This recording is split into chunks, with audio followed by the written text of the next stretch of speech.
Hai adik-adik semua, selamat bergabung kembali di video pembelajaran.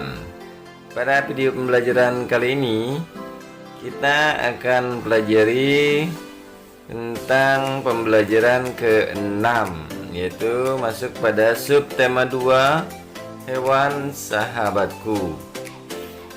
Nah, pada pembelajaran 6 ini, kita akan membahas muatan bahasa Indonesia dan PKN.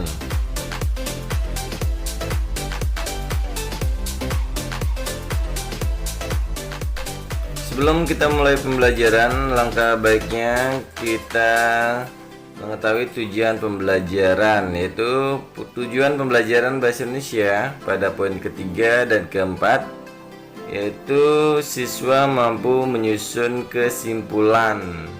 Kemudian pada poin kelima dan keenam, yaitu tujuan muatan PKN, yaitu siswa mampu menemukan 3 contoh pelaksanaan sila kelima dari Pancasila.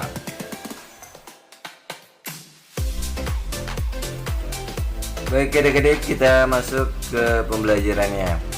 Yang pertama adalah muatan bahasa Indonesia dengan kompetensi dasar atau KD 3.1, yaitu siswa dapat menyimpulkan informasi berdasarkan teks. Nah, sebelumnya adik-adik sudah tahu apa itu kesimpulan atau sudah pernah belajar tentang membuat kesimpulan di kelas sebelumnya? Nah, langkah baiknya kita mengetahui terlebih dahulu apa itu kesimpulan. Nah, kesimpulan merupakan pendapat akhir dari sebuah teks atau paragraf. Kesimpulan ini bertujuan agar pembaca dapat mengetahui hasil dari sebuah penelitian.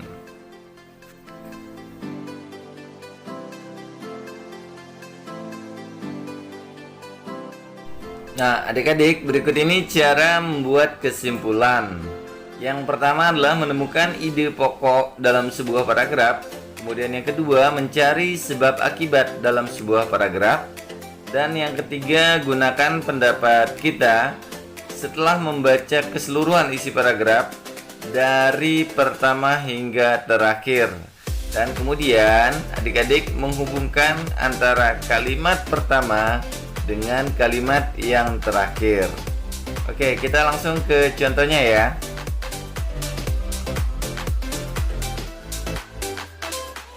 Sapi ongole merupakan sapi hasil persilangan antara sapi Jawa dan sapi India. Sapi ongole memiliki warna kulit putih dan terdapat punuk di punggungnya. Selain dapat digunakan sebagai sapi pekerja, sapi ongole juga sangat baik digunakan untuk peternakan yang dimanfaatkan dagingnya. Hal tersebut dikarenakan karena proporsi daging pada sapi ongole sangatlah baik. Nah, adik-adik bisa membuat kesimpulannya. Nah, yang pertama tentu kita membaca keseluruhan, kemudian menentukan ide pokoknya. Kemudian menghubungkan antara kalimat pertama dan kalimat terakhir.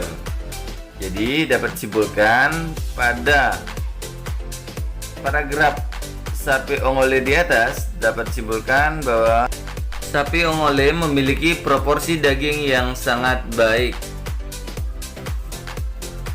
Nah, kemudian ini contoh yang kedua. Banjir merupakan bencana alam yang sebagian besar disebabkan oleh ulah manusia. Banjir terjadi akibat adanya penyumbatan pada aliran air. Kebiasaan membuang sampah sembarangan menjadi faktor utama penyebab banjir. Sampah yang dibuang sembarangan ke sungai lama-kelamaan akan menumpuk dan menghambat aliran air sehingga terjadi banjir. Untuk mencegah terjadinya banjir, kebiasaan membuang sampah pada tempatnya harus ditanamkan kepada masyarakat sejak dini. Nah, adik-adik, kalimat utama paragraf di atas yaitu banjir merupakan bencana alam yang sebagian besar disebabkan oleh ulah manusia. Dan di akhir paragraf disebutkan cara mencegah terjadinya banjir dengan membuang sampah pada tempatnya. Sehingga kesimpulan pada paragraf tersebut di atas adalah banjir dapat dicegah dengan melakukan kebiasaan membuang sampah pada tempatnya. Nah, cukup paham kan adik-adik? Nah, untuk lebih mendalami cara membuat kesimpulan, alangkah bagusnya kita latihan membuat kesimpulan. Nah, ini merupakan latihan muatan bahasa Indonesia. Adik-adik diminta membuat kesimpulan dari paragraf di samping, yaitu liburan ke pantai. Nah, silakan dibaca dari awal hingga akhir, kemudian tentukan ide pokoknya, hubungkan antara kalimat pertama dan terakhir, dan terbentuklah kesimpulan. Selamat mencoba ya adik-adik untuk muatan bahasa Indonesia membuat kesimpulan.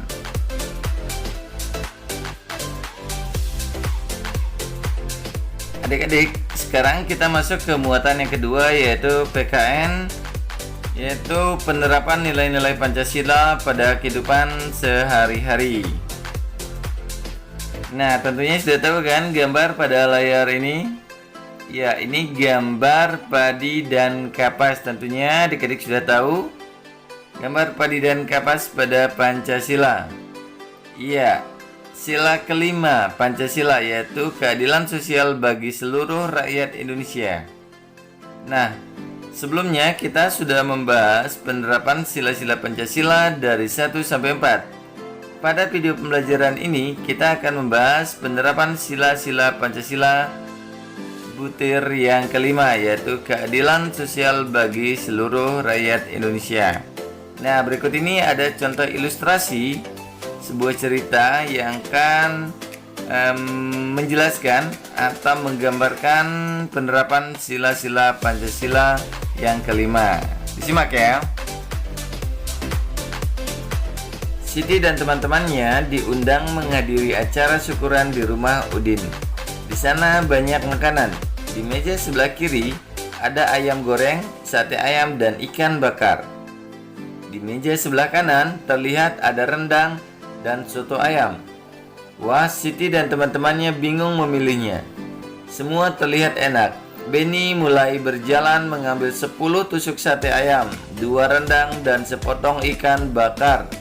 Siti mengambil 3 tusuk sate saja. Edo mengingatkan Benny agar mengambil makanan secukupnya saja. Nah, dari cerita di atas, apakah yang dilakukan Benny sudah sesuai dengan sila kelima Pancasila? Benny melakukan pemborosan dan hal tersebut tidak baik bagi lingkungan dan keberlangsungan hidup orang banyak. Pemborosan yang dilakukan Benny dapat berakibat langkanya sumber hewani sebagai sumber makanan. Bersikap adil, menghormati hak-hak orang lain, suka memberi pertolongan, tidak boros, tidak bergaya hidup mewah, tidak merugikan kepentingan orang lain, suka bekerja keras, dan menghargai hasil karya orang lain adalah merupakan contoh penerapan sila kelima Pancasila. Nah, adik-adik, sekarang adik-adik diminta menulis pendapat tentang sikap Benny, sikap Siti, dan sikap Edo. Nah, ini merupakan latihan PKN, dan sebagai tambahannya adik-adik tolong tulis 2 saja sikap adik-adik di rumah yang mencerminkan sila kelima Pancasila. Baik adik-adik semua, sekian pembelajaran kita pada video ini tentang membuat kesimpulan dan penerapan Pancasila pada kehidupan sehari-hari. Semoga video pembelajaran ini bermanfaat untuk adik-adik semua, dan sampai jumpa pada video selanjutnya.